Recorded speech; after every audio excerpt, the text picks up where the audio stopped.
Hi guys, my name is Christine, and today I'm talking about how to develop self-discipline so you can basically achieve your goals for 2022, for this year. And of course, you can come back, it doesn't have to be for just 2022.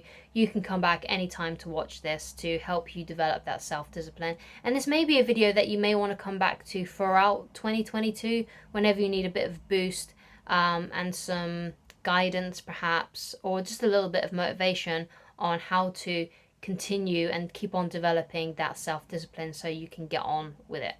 So first of all, I want to just talk about very briefly the word self-discipline, right? Now obviously, to do what you need to do, it does require some self-discipline. But try not to focus on the word self-discipline too much because, when you think of the word discipline, I don't know about you, but what pops into my head is like a teacher from like 50 years ago with a cane. That's kind of what I kind of imagine. Um, so, so I don't think discipline has a bit of resistance to that word. So basically, I kind of want to redirect you and try and think of it in a way of like, how can I get myself to do the things I want to do, right? So just think of it like that as opposed to discipline. Obviously, self-discipline is the correct term to do, to make yourself do the things that you need to do. But if you don't feel comfortable with that word, then just think of it as something a little bit more lighthearted and how can I get myself to do something that I want to do, but I've been procrastinating on. So let's begin with that. So the first thing that I want to go into on how you can develop this self-discipline, how you can start doing the things that you actually want to do, is to figure out a way that you can do it in a more enjoyable way. And this is something that I've talked about before. So the thing is that sometimes we see other people doing things and we also want to do those things. We want to achieve the same results that they have. So it could be they have a great YouTube channel and they have so many followers, or it could be that they've got a great body and they do this kind of specific workout or something. We have like role models, and there is some advice out there, some self-help advice, and this is something that I learned from Tony Robbins, and he said, if you want to have the same results as someone else, then just copy their method and you should get the same results. You should use them as a role model and do the same things that they do, you'll get the same results. But the thing is with that is, okay, so let's say you want to start a YouTube channel and there's someone on YouTube that you really admire and they upload like 12 videos a week, right? And you're like, okay, well, if I want the same success that they have, that means I need to make 12 videos a week. And then suddenly you feel the dread because you're like, oh my God, how am I going to make 12 videos a week, right? So just because they're doing it in a specific way doesn't mean that you should do it in that specific way if it doesn't feel good. Now there may be some of you out there would be like, yeah, I can do 12 videos easily, right? But I know some of you out there will be thinking, that sounds like a lot of videos. I don't know how I'm going to find time for that. And as you can see, it offers a lot of resistance. It offers a lot of bad feeling energy. And now you feel like, oh my God, I've got a massive to-do list. Now I've got to make these 12 videos. I've got to somehow fit this in. And you start to feel really bad and you start to feel really awful about it because you've overwhelmed yourself, because you feel like you need to do things in a certain way. But I can guarantee you that you will get along much better and you will be able to discipline yourself much better and you'll be able to do the things you want to do much better if you actually find a method you enjoy. There are multiple ways, many ways to create success in whatever area with all sorts of different kinds of methods. It doesn't have to be just one method. It doesn't have to be, you don't have to just do that method because everyone else is doing it. You can do it in a way that you find enjoyable, that you find exciting, that you find fun. Or if there is literally only one way of doing things, find a way to do it that you enjoy. Find a way to do it in a more enjoyable way. So for example, if you've got a lot of phone calls to make, and you're like, oh my God, I've got so many phone calls to make, I can't see how I'm going to make this more enjoyable for myself. Maybe it's just simply changing your environment. Perhaps you can do it in your garden. Or if you're at work, then perhaps you can do it somewhere else in the office building, somewhere else. So just find a way that you can do it in a more enjoyable way. Perhaps you have some calming music on in the background.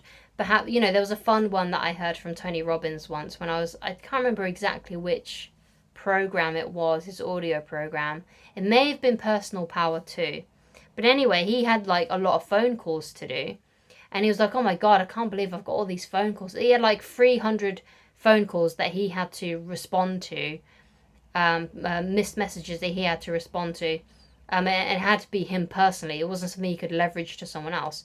So what he decided to do is he decided to do it in his hot tub because that felt more fun to him. That felt more enjoyable to him. So, you can do things in a more enjoyable way. And sometimes that's all you need to do. You just need to find a way to make it more enjoyable, more fun for yourself, right? And that can ease it and make you feel like you want to do it. Because basically, if you find it difficult to discipline yourself, if you're finding it difficult to do the things that you want to do towards your business or whatever it may be, then there's probably something about it that is that you don't enjoy. But if you want to do it, and if you want to be able to have the motivation to do it, then you need to find a way to make yourself want to do it, to find a way that it can pull you to do it. So an example that I used recently was, one of the reasons why I like to get up an extra hour to read is because there's something enjoyable waiting for me. And that thing that is enjoyable for me is when I get up an hour to read, I make myself a cup of coffee. And I enjoy a cup of coffee. Like, I like that. Like, oh yeah, I can't wait to have my cup of coffee. And also, I really like reading as well, so that does help. But, because I've got that incentive, like, okay, I'm going to have a cup of coffee when I get up and go to do my reading, that pulls me to do it. That gives me more strength to do it, right? So find a way that you can make it more enjoyable for yourself. Perhaps what you need when you're doing whatever you need to do is having a cup of coffee with you while you're doing it. Maybe that'll make it more enjoyable for you. Find a way to make it fun. Find a way to make it enjoyable. So the next way to develop self-discipline and to get yourself to achieve your goals in 2022 is to make your why stronger than your excuses, right? So if you are not doing something, then for whatever reason, you find more pain in doing it than not doing it, right? It's more painful for you to do it than to put it off. So what you need to do is you need to think of ways and reasons as to why you should do it. What are the benefits, right? And, continually remind yourself of those benefits. So let's think of like the pros and cons of exercising. So a con of exercising is that it takes time, you're going to get sweaty, and it's probably going to be difficult because, if you're doing exercise, usually, it does require a lot of physical effort. So it can be quite painful in that kind of way. It can be discomforting. There can be a lot of discomfort surrounded with exercise.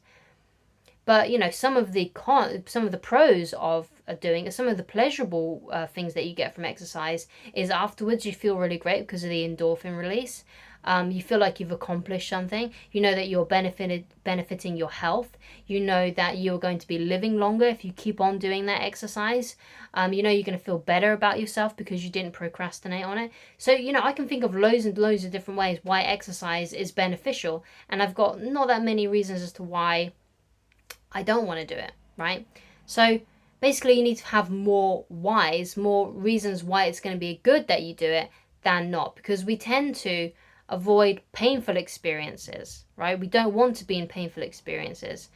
So if you want to do something, you need to, make sure that it's more painful not to do it, right?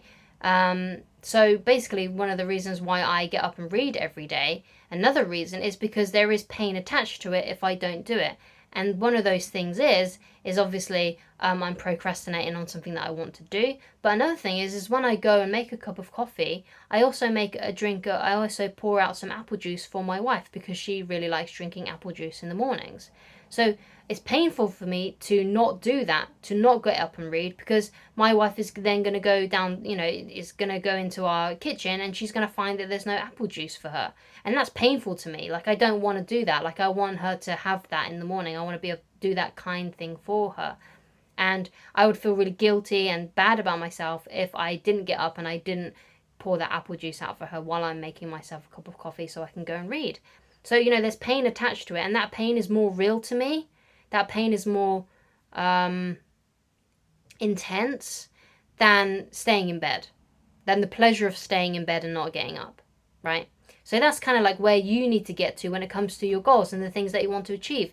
You need to find ways that if I don't do this, it's going to be more painful than doing it, right? And a way you can do that is to come up with whys and excuses as to why you want to do it. You know, think of all the benefits that you're going to get from doing whatever it is that you want to do. So the third way on how to develop self-discipline so you can achieve your goals is to do it in a manageable way so you become consistent. So often on New Year's Eve, in the beginning of January, you know, New Year's Day, you have all these amazing goals, all these amazing things that you want to accomplish this year. But usually you have, most people tend to overwhelm themselves and give them so much to do. Like, oh yeah, I'm going to get up at 5 a.m. every day. I'm going to exercise for an hour. I'm going to, complete every single thing on my to-do list. And basically what happens is they overwhelm themselves because they haven't been able to do that kind of stuff in the past. So someone that does an hour of exercise, for example, if they haven't been able to do that in the past, then it's unlikely that they're going to keep on doing it. It's unlikely that they're going to do it throughout the rest of the year 100%, right? Now, that doesn't always have to be the case. I don't want to sit here and tell you what you are capable of doing. But generally, if you have not been exercising consistently in the past, and you've tried to do an hour of exercise every day, but you failed to do so, you need to learn how to do it in a more consistent way. So it might be just beginning by doing 15 minutes of exercise every day. And that sounds much more manageable. That sounds like something you could easily slot in. And it's true you might not get amazing results from just doing 15 minutes of exercise every day, but it will help you become consistent. And after a few weeks of doing it for every day for 15 minutes, then you can extend it to half an hour or 20 minutes. And then, and after, some period of time has gone on where you've done it for 20 or 30 minutes, then you can up it to 40 minutes. And then maybe, by the time March or April comes around, you can up it to that full hour. But the important thing is that you become consistent first. Let's think of like a student, right, who has an essay to write. A lot of students you find, cram, in the last day of, delivering an essay. But if they'd just done a little bit every day, then they wouldn't have had that rush at the end where they kind of had to, do things really fast and rush themselves. But if they'd just done a little bit every day, like they'd just done 15 minutes of their essay every day once it got assigned, then they probably would have got it done, much quicker. Or if they just started out by doing bullet points first, and then the next day they started adding more to it. Or they just decided, okay, you know what, I'm just going to make a really crappy first draft. I'm just going to do a sloppy copy first, and then I'm going to add to it later. I'm not going to just focus on trying to get it all done at the end. If they just focused a little bit more doing a sloppy copy or just doing 15 minutes of it, then that would have been less intense for them. That would have made it more manageable for them. But a lot of the time people think, okay, I'm just going to write this whole essay and it's just going to come to me and it's just going to flow. But usually that kind of thing doesn't happen. That's why they cram at the end, because they just keep on procrastinating on it because it just looks too big. But if they'd just done a little chunk at a time every single day, then they would have got, or just from Monday to Friday, just done 15 minutes of it, or just done a couple of paragraphs. Eventually they would have had the full essay. Or if they literally just started off with a page of bullet points and then doing a bullet point and extending on that each day. So it's, if you are not achieving the things that you want to achieve, if you have bad consistency, then that is probably why, because you're just doing too much. You need to back off and do less, but do it in a more manageable way so you can become consistent. And that's how I think you can develop self-discipline and you're able to achieve your goals this year. Because if you do it in a more manageable way, like if you just do 15 minutes of something every day this year, that's going to equal to a lot. So for example, if you just do a page of a book every day for this year, that's 365 pages. You have to look at it in those kinds of ways, in those kind of small, manageable chunks. But anyway, that's my video on, how to discipline yourself a bit more, how to get yourself to do the things that you want to do. I hope my advice has helped you. Thank you so much for watching, and I shall talk to you again very soon. Goodbye.